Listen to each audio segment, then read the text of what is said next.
Actually இன்னைக்கு மார்கழி மாதம் தேய்பிர அஷ்டமி. இன்னைக்கு வந்து சிவனும் பார்வதியும் உலகத்துக்கே படியளந்த தினம். ஓகே. சோ அதனால வந்து இங்க எப்படி பாத்தீங்கன்னா மாசி வீதியில மித்த சித்திர திருவிழா மாசி வீதியில நடக்கும். மாரட் வீதியில தான் சிவன் பார்வதி சுத்துவாங்க, மீனாட்சி. ஏன்னா இது கோட்டைக்கு வெளியில வந்து சுத்துற மாதிரி மக்களை பார்க்க வந்து எல்லாரும் எல்லா ஜீவராசிக்கும் படி அளக்கிற தினம். எங்க ஊரு ராணி வராங்க, அதனாலதான் இவ்வளவு கூட்டமும். சோ மருதிருவர்கள் கொடுத்த சப்பரம். சோ அதுல எங்க ஊரு ராணியும் எங்க ஊரு ராஜாவும் சப்பரத்துல அழகா எல்லாத்துக்கும் படியலக்கிறது வந்துகிட்டே இருக்கிறாங்க.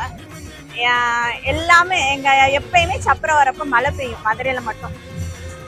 இந்த மாசம் அதாவது மண் குளிர்ந்து மக்கள் மனம் குளிர்ந்து அவருங்க போனோடனே எல்லா வயிறு குளிர்றதுக்கு இங்க நிறைய பிரசாதம் கொடுப்பாங்க.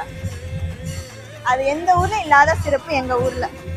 அது எங்களுக்கு அவ்வளவு ஹாப்பி. மதுரையில பிறந்ததே எங்களுக்கு ஒரு வரமா நினைக்கிறோம்.